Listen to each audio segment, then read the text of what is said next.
Do I hit? No, Is there? it started. Hey everyone, it's Phil Wade with Dalton Wade Real Estate Group, and today I'm joined with Talia, who's holding the camera, and it's just the two of us here today, and we're going to talk about winning more listings and the listing presentation. So the listing presentation actually starts before you go to the home seller's property. There's some homework to be completed or done before you go, and that really revolves around kind of doing some stuff on the comparable sales, so you have an idea in terms of what that property is worth. Sometimes some agents will go to the property and then come back after they've seen the property to kind of do the comparables, which to me is an extra step, and you kind of lose momentum. So I like to do it up front and sort of have those prepared, ready to go and ready to discuss with the client. So getting an idea in your head in terms of what that property is gonna should be listed for is important. And then the other thing you need to bring with you is in the event that you're able to get the listing right then and there, you want to sign them up. So you want to have a listing agreement with you.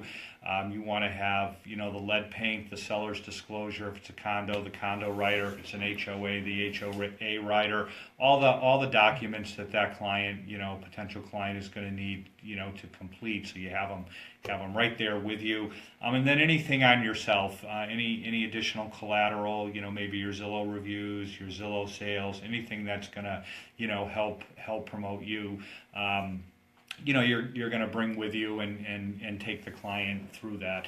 99 out of 100 times, this presentation meeting occurs at the client's home. You have to go to the home, to be able to, see the home and then give them an idea as to kind of what you think their home is worth. So basically, when you get there, typically the first thing you're going to want to do. So now you've got all your homework done. You're at the client's house. You knock on the door. They greet you, and then typically they're going to take you on the tour of the house if you haven't already seen it. And when you're going on the tour, typically again, what happens is the client is selling you their home. They're pointing out all the good features that they think is going to make their home worth more.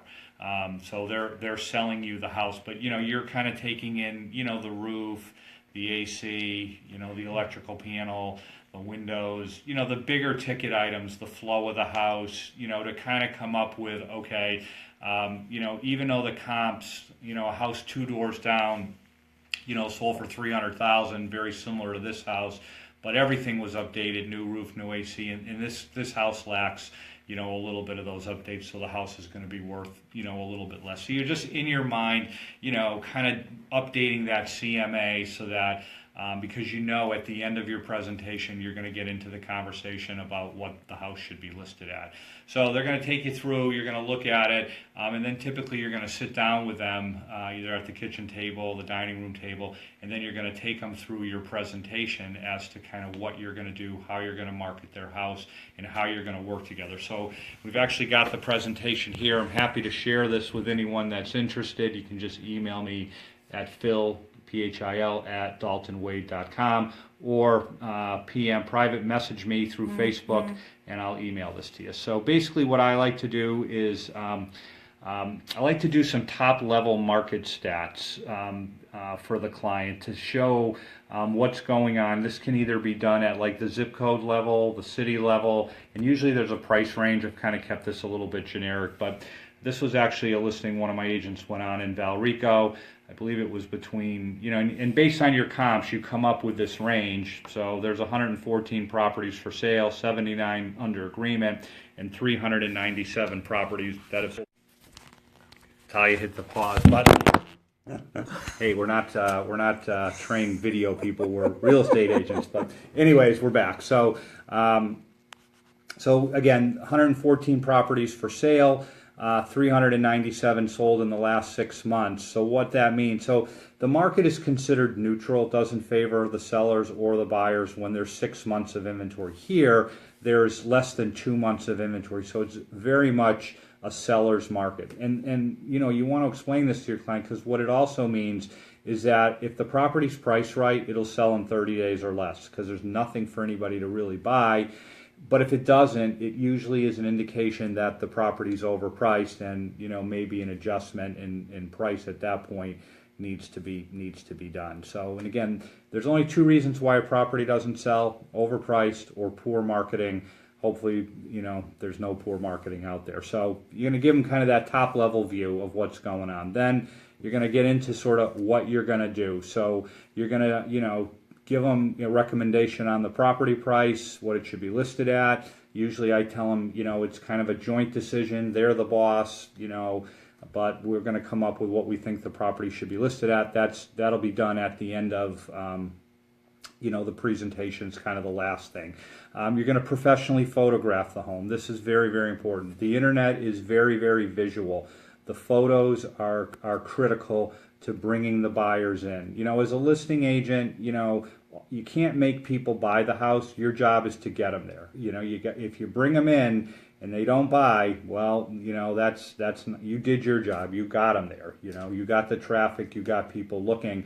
The photography does it. And we've all seen listings, where somebody used their camera phone, or they took the photos at night, or the exposures are lousy, or they, are showing things. The listing is a marketing piece, and you only have limited time with people's attention, right? They if you don't grab them and make them want to go see it, they're on to the next property. So the photography is key. You're going to make some staging suggestions. Sometimes some houses, there's clutter and the people don't ever really declutter, and you got what you got. But if you can do some small improvements, declutter the place, really get the property ready, that's all, very, very helpful and can translate into more money. I always say a listing is like a movie. They don't release the movie when it's 95% done. It's all done. And that's the same with a listing. You want that to be as good as possible with everything done. Certainly you're going to put a for sale sign out. Through the MLS, you can see the buyer's agents who have set up their clients for the property alerts, and you can do what's called reverse prospecting. Send them an email, let them know it's a new listing, promote the open houses, keep the listing in front of the agents that have interested clients. Open houses, we'll talk about that a little bit more. Social media, we're going to talk about that a little bit more as well. You're going to coordinate all the showings. Nobody's just showing up at their house. You're going to follow up on all the showings. Again, showing time, there's the automated feedback. Personally, I never use that because nobody responds. I would, I have a cut and paste email.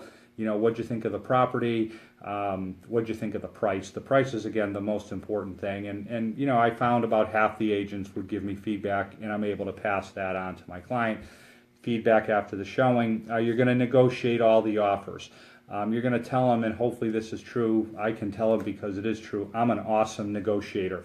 I've sold 600 houses or more. The takeaway is you're listening. Who is that buyer? When that offer comes in, how motivated are they? Here's two examples. One buyer has their house under agreement and they're buying your house, and their house is set to close in 30 days. That's a more motivated buyer because they got to buy something or they're going to be homeless or have to move twice. So those folks you can usually get, a higher purchase price out of, as opposed to somebody leasing whose maybe lease doesn't end for another 4 or 5 months. They're not quite as motivated. It's more sort of take it or leave it. But listening to who that buyer is and then, kind of communicating that to your client. The next is, the negotiation of the home inspection. Some buyers, we've all run into them, think that, it's another chance to beat up the seller, to get the price lowered. My philosophy is if they could see it at the inspection, it's really not negotiable. That roof just didn't become old, or the air conditioning just didn't become old. It was old. And that was all visually available for someone to see. Now, again, if the house has termites or rodents or something, the buyer's agent never could have seen, that's something that probably is negotiable or should be negotiable. It's difficult because, again, if they kick those people to the curb, it's difficult to to find, and the next buyer is going to want the same thing. So, negotiation of the home inspection issues. You're going to review the settlement statement with them, make sure they understand all the charges, and then hey, you're going to close. So everything happens on the internet today. 98% of home buyers search on the internet. Dalton Wade, I really consider us internet marketing experts. What happens when that listing gets put into MLS? Where does it go? How does all that work? So just quickly on that, we did a separate training on that a while back ago, but it goes into the MLS. All the brokers and agents have access to it and see it. And then it gets pushed out to really thousands of websites. And I've broken those into two groups. So one group would be the other brokerage firm's website. So it's going to be on, Keller Williams, Century 21. Everybody, has a website, right? So it's going to be on their website, and then it's going to be on all their agents' websites. So anybody with that IDX feed or RETS feed coming out of MLS, that your listing appears there. Now, on those listings, on those websites, how it works is it's going to, somewhere in small print at the bottom, it's going to say, we'll use Talia's listing, courtesy of Talia Howard, Dalton Wade Real Estate Group, right, or Dalton Wade Inc. So it's very small print, but there's no button for Talia, no email for Talia, no phone number of Talia, because if it's on the Caldwell Banker site, Caldwell Banker wants, that person on their site to contact Caldwell Banker, right? So, and that's how that works. So on the other websites, your name is going to be there, but your info to be able to get you is not going to be there. And then on the consumer sites, Zillow, Trulia, Realtor.com, Homes.com, you want to make sure you've set your accounts up with them so that your info is there and your listing gets matched up with you, and then your contact info is there, and you're able to potentially get a buyer lead or show that house to someone and get a direct sale. So the takeaway to tell you, it's everywhere. It's on every website. So that's kind of how that distribution works, and that's all done through the back end. The broker does that, and then there's a whole bunch of other consumer sites that it goes to. But sometimes the smaller brokerages, people will think, oh, they don't. No, it's all the same. Everybody, the biggest brokerage and the smallest brokerage, it's set up in the back end of the MLS. The listings all going to the same place. Social media. We talked a little bit about that. Social media. Is huge. You can reach a lot of buyers for not a lot of money. Sometimes you don't even have to spend any money. You can just post it up on your business page or your personal page. What do you want to post? Well, you want to post new listing. You want to post your open houses. And then again, we talked last week about doing having a link on your Facebook ad that goes back to your CRM, and then you're able to capture the buyer's information and potentially have a buyer lead. So, and you can bring those leads in at a very, very effective cost per lead, and it's additional advertising. So social media, again, if anybody has any questions on how to do all that, certainly can help you. I always tell them, we're doing a set schedule of open houses. Sellers love open houses. They're pre-planned. Here we were telling them we do one every week. There's two benefits. Sellers like it, so it can help you win the listing presentation. There's certainly a chance someone will come to the open house and buy the house, but you get to meet buyers, and it's better than actually meeting them online because you're with a personal interaction with them. You might hit it off, and then bang, you've picked up a buyer client. That's been very effective for me. In terms of in my real estate career. So love open houses. And again, if you can't do it, you're a busy agent. Typically in your company, there's people just starting out who'd love the opportunity to do the open houses for you. What does it cost? Obviously, this is whatever someone wants to put in. But here, it was 5% of the sales price. The agent was telling him was going to be 2% on his end, and then 3% for the buyer's agent. And then if they sold it directly, which in fact they actually did in this case, it was 3%. So again, all this is editable, for whatever your particular strategy is. And then in summary, you're going to tell them you're going to professionally photograph the house. You've got an aggressive internet marketing campaign on all the top sites, strong social media, focus on open houses, strong follow-up and feedback loop, an excellent negotiator with X number of transactions closed. And then typically what happens is you're going to ask them if there's any questions, and then 99 times out of 100, the conversation moves to, what the house should be listed for. That's really the meat of, kind of what happens. And, you're going to give them your thoughts. You're going to hopefully have your documentation with you. You're going to walk them through it. What I found over and over again is that they tell you what they want to list it for. You can tell them what you think, and that they take that in, but they usually have a number in mind.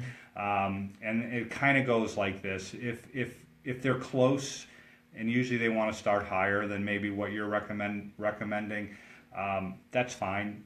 You never know, really. It's hard to really zero in on, the list price so that it sells and they get the most money. Sometimes, you find out. It doesn't matter what the seller thinks, and it doesn't matter what you as the agent thinks. All that matters is what the market thinks. There is a market, and the market speaks for itself.